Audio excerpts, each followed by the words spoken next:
Magandang gabi mga masters, bali ngayon po ay 3 videos po ma-upload ko po sa aking YouTube channel.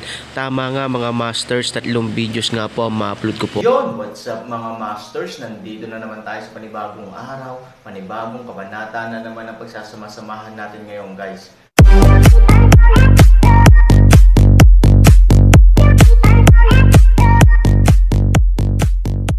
Bali mga masters, kung bago ka pa lang po sa aking YouTube channel, please click the subscribe button, lalong-lalo na po yung notification bell guys, para maging connected pa rin tayo sa isa't isa at maging updated kayo sa mga susunod ko pang video.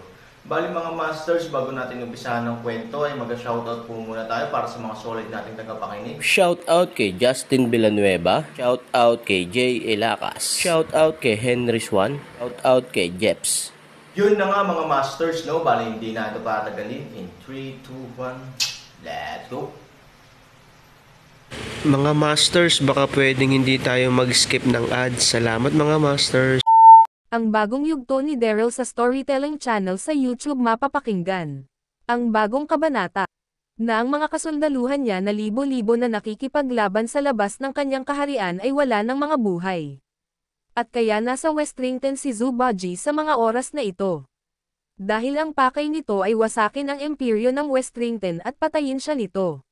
Maya-maya, nang marinig din ito ni Daryl, siya ay lubos na nagulat at napabulong sa kanyang isip. Ano ang sabi ni Zubaji? Hinahanap niya ang kanyang matalik na kaibigan. Sino ang kaibigan na kanyang tinutukoy? Si Daryl ay nalilito na. Din sa mga oras na ito. Hindi pala siya nagtungo sa Westrington upang tulungan ang mga ito. Siya ay naghahanap lang pala ng isang kaibigan na nawawala. Hindi pa rin siya nagbabago.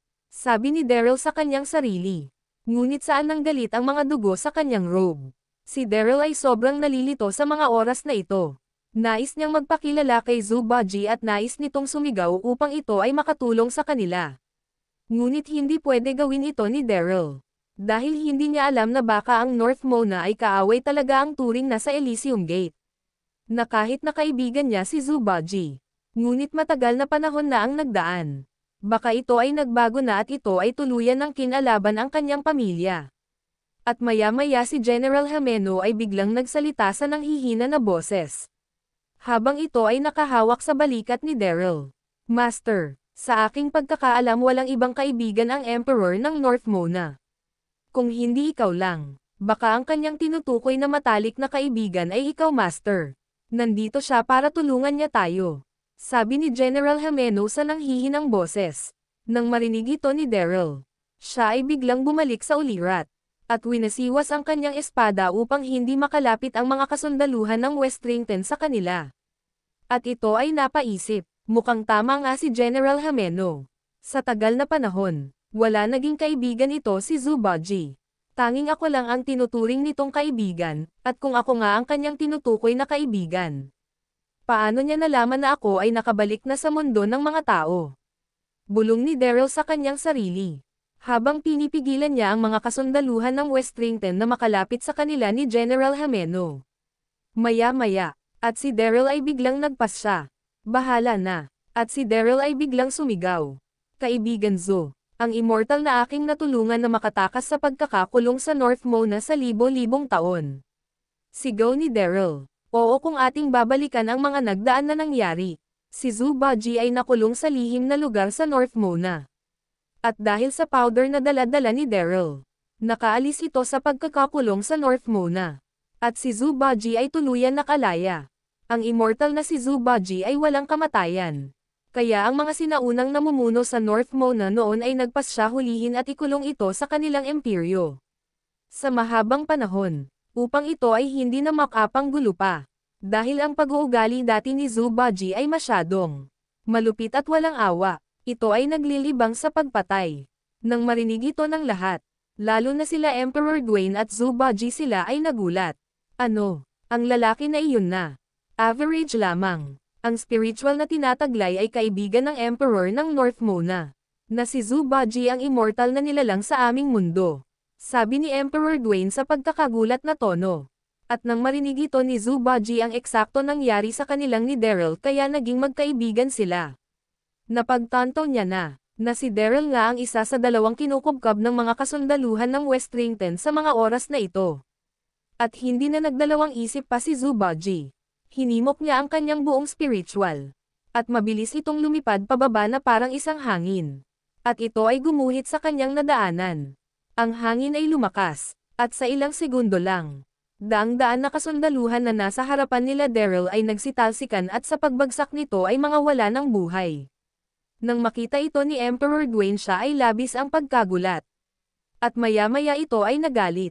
At si Emperor Dwayne ay sumigaw. Emperor Zubaji, ano ang ginawa mo? Bakit mo inatake ang aking mga kasundaluhan? Ano ang binabalak mo? Sigaw ni Emperor Dwayne. At nang marinig ito ni Zubaji siya ay wala sa mood magsalita. At sinabi lang, kung sino man ang nais patayin ang aking matalik na kaibigan, ay gagawin kong mortal na kaaway. At ikaw, pinagtangkan mo patayin ang aking kaibigan. Dahil sa iyong ginawa, kayong lahat ay mamatay dito.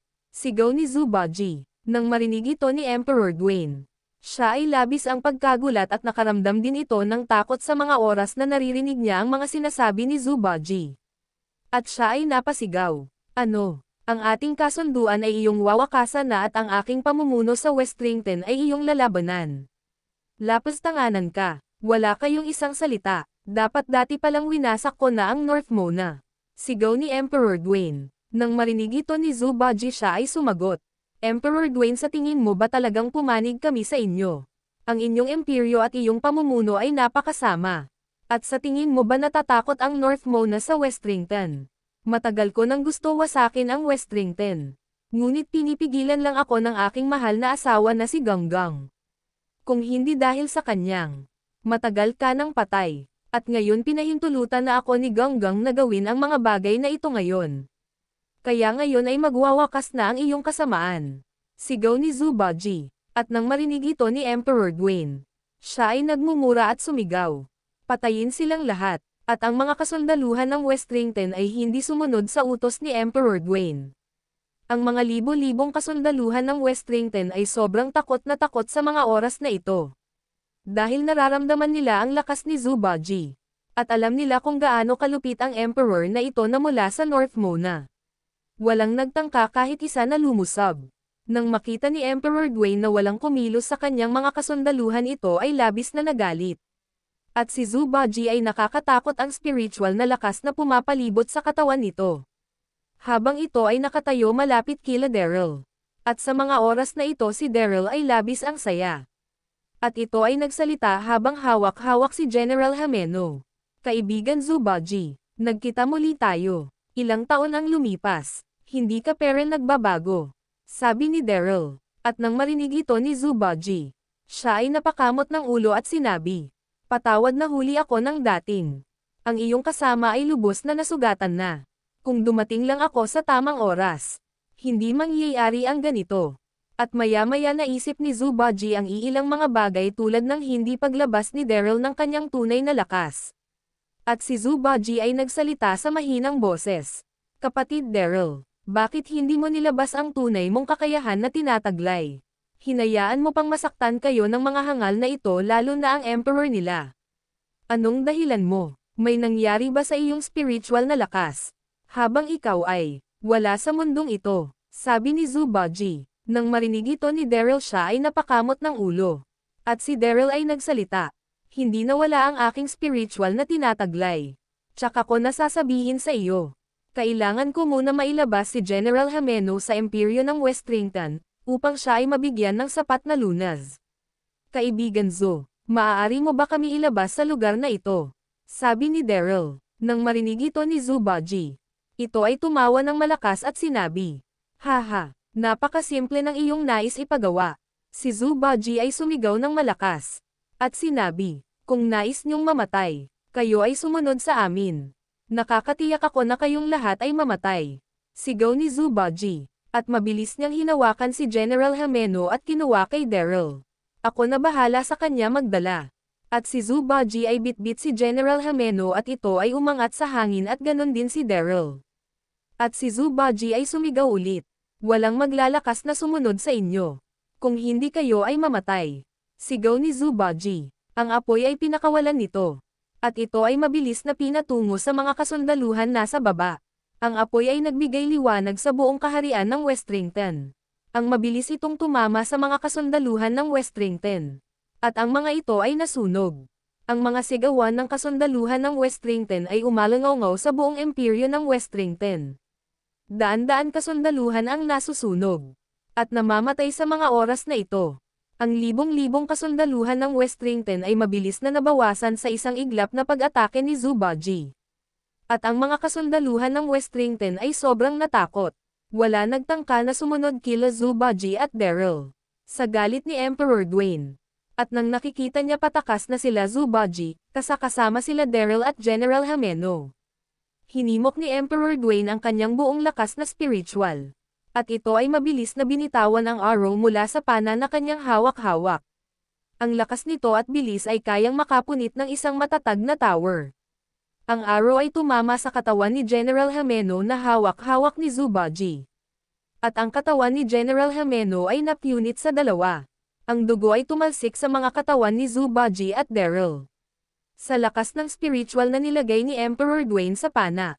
Kaya ganon na lang ang naging epekto nito sa pagtama ng arrow sa katawan ni General Hameno. At sa nangyari, kahit sigaw ay hindi nagawa ni General Hameno. Ito ay binawian agad ng buhay. Nang makita at maramdaman nila Daryl at ni Zubaji ang paghati ng katawan ni General Hameno. Si Daryl ay lubos na sumigaw. At siya ay lubos na nagalit. Namula ang mga mata ni Daryl sa oras na ito. Dahil sa ginawa ni Emperor Dwayne. Ang galit na nararamdaman ni Daryl ay sobra-sobra. At ito ay tumigil sa paglipad at ganon din si Zubaji. At ang titig ni Daryl kay Emperor Dwayne ay sobrang sama. Ang nararamdaman nito ay lungkot at galit. At si Zubaji ay sumigaw. Lapos tanganan ka Emperor Dwayne. Sigaw ni Zubaji. Nang marinig ito ni Emperor Dwayne siya ay sumigaw. Makakaalis man kayo sa aking kaharian ngunit may mamatay sa inyo. Hindi ko hahayaan na kayo ay makaalis lang basta-basta. Tandaan nyo ang ginawa nyo sa aking imperyo. Pagsisisihan nyo ang lahat ng ito. Sigaw ni Emperor Dwayne sa galit. At nang marinig ito nila Daryl at Zubaji, si Daryl ay walang imak sa mga oras na ito. Ang kanya mga mata ay labis ang pagkapula, na para itong luluhan ng dugo, dahil sa nangyari kay General Hameno. At si Daryl ay dahan-dahan lumalabas ang kanyang spiritual na lakas sa kanyang katawan. Dahil sa lungkot hindi na napigilan ni Daryl na lumabas ang kanyang spiritual na lakas na tinataglay. Nang inag ang buong paligid, ang kaharian ng Westrington ay sobrang nanginginig. Nagbagsakan ang mga puno, at ang ilang mga gusali sa loob ng kaharian ng Westrington ay bumagsak, tuldok. Ang pagyanig ay naramdaman sa buong mundo ng mga tao. Sa North Mona, sa New World, sa Elysium Gate, at sa iba pang mga lugar ng mga sekta at imperyo. Ay naramdaman ang pagyanig ng kalupaan. Sila Ambrose sa mga oras na ito ay labis na nagulat. At si Eunice ay nagsalita. Anong nangyayari? Nanginginig ang kalupaan. At sila Yvette, Ambrose, Lynn ay nararamdaman ang lakas ng spiritual na iyon. At sila ay labis na gulat. Ano? Kanino spiritual na lakas nagmamula ang ating nararamdaman? Dahil sa lakas ng spiritual na ito, nanginag ang buong kalupaan. At ganon din si Ganggang. Naramdaman nito ang pagyanig ng lupa. At mabilis itong lumabas ng kanyang trono. At mabilis siya lumipad palabas ng kanyang kaharian at lumutang sa hangin. Si Ganggang ay lubos ang takot na naramdaman sa mga oras na ito. Ang lakas ng spiritual na ito. Sino ang nagtataglay ng ganito spiritual na lakas? At ang mga pinunong ng bawat sekta at mga imperyo nasa mundo ng mga tao ay naramdaman ang lakas ng spiritual ni Daryl. Sa galit ni Daryl, hindi niya naisip na ito ay maramdaman ng iba at baka ang kanyang katayuan ay malantad na. At nang maramdaman din nila Emperor Dwayne at Zubaji ang nakakatakot na spiritual ni Daryl sila ay gulat na gulat. Yun na nga mga masters, no? Bali panibagong kabanata na naman yung natapos natin ngayong gabi. Muli, maraming salamat po talaga sa walang sawang suporta po sa aking YouTube channel na talagang inaabangan nyo po ang bawat upload ko po. Bali mga masters, magkita-kita ulit po tayo bukas ng gabi at ngayon po ay magpapaalam po muna tayo. Bali mga masters, bye-bye!